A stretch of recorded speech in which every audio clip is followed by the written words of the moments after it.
V news के साथ मैं हूं जुएब शेख सखर से। रिवायती हट डरमई का मुजाहरा करते हुए इंडिया ने सिंध तास मुआहदे की गुज़िश्ता दिनों मुअत्तली का बाज़ाब्ता तौर पर ऐलान कर दिया, जिसके बायस सिंध की आवाम सरापा एहतजाज है।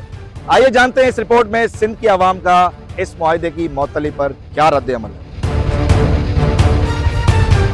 हमारे जो इंडिया ने हमारा पानी छीना है, इनको छीना नहीं चाहिए। आप देखें, जब ये पानी छोड़ते हैं तो हमारी फसलें तबाह हो जाती हैं, हमारे यहाँ पे घर सारे डूब जाते हैं। ये ना हमारे साथ ज़्यादती करते रहते हैं, हमारे पास इतना पानी छोड़ते हैं कि हम खुद परेशान होते हैं, हमारी सारी सिंध परेशान हो जाती है। अभी ये जो हमारा पानी काट रहे हैं, ये हमारे साथ ज़्यादती कर रहे हैं। हम इंडिया से भरपूर लड़ेंगे, उनको नहीं छोड़ेंगे। हमारा पानी है, हमारा हक है, उनको ये पानी देना होगा। ये हमें हक हमसे नहीं छीन सकते। किसी भी हद तक हम पाकिस्तान की हुकूमत के साथ खड़े हैं। इंडिया की इस गिरी हुई हरकत पे मैं इसको कंडेम करती हूँ।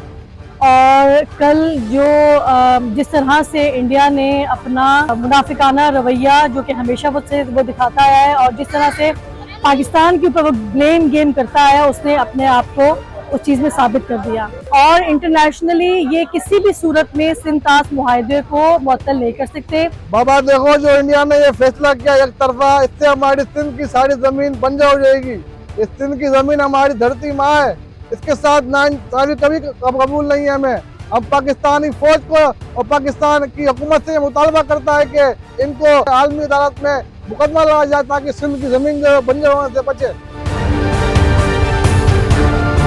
एक तो यूनिलैटरली इस तरीके से इंडिया ये मुअत्तल नहीं कर सकता। बात करें 1960s की, जब ये जनरल अयूब के दौर में ये मुआहदा हुआ था, तो वर्ल्ड बैंक और इंटरनेशनल गारंटर्स ने इसको ना सिर्फ नेगोशिएट कराया था, इसमें गारंटीज दी थी। उसमें सबसे इम्पोर्टेंट सब्जेक्ट मैटर जो है वो ये कि ये एक कंस्पिरेसी है, ये एक बहाना बनाया जा रहा है। आप अगर इनके इंटरनेशनल न्यूज़ और जो इंडिया के न्यूज़ चैनल्स हैं या उनके न्यूज़पेपर्स हैं, आप उनको पढ़ें तो आज से नहीं, पिछले 4-5 माह से इंडस वाटर ट्रीटी को निगोशिएट करने का बार बार कह रहे हैं। तो ये एक पूरी कंस्पिरेसी की गई है ताकि अपनी टर्म्स बनवा सके, और इस पूरी सिचुएशन में सिनारियो के अंदर जो है ये इंडिया की एक टैक्टिक्स है।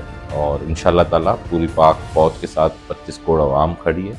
ये इस तरीके के जो ये धमकियाँ और ये मुअत्तली की बात कर रहे हैं, ये नहीं होगा। इंडिया की जानिब से सिंध तास मुआहदे की यकतरफा मुअत्तली पर सिंध की आवाम और जमींदार सरापा एहतजाज हैं, और उनका हुकूमत पाकिस्तान से सिर्फ यही मुतालबा है कि आलमी सालिसी अदालत में इस मुकदमे को भरपूर तौर पर लड़ा जाए और इंडिया का भरपूर तरीके से मुंह तोड़ जवाब दिया जाए। कैमरा टीम के साथ जुएब शेख, वी न्यूज सखर।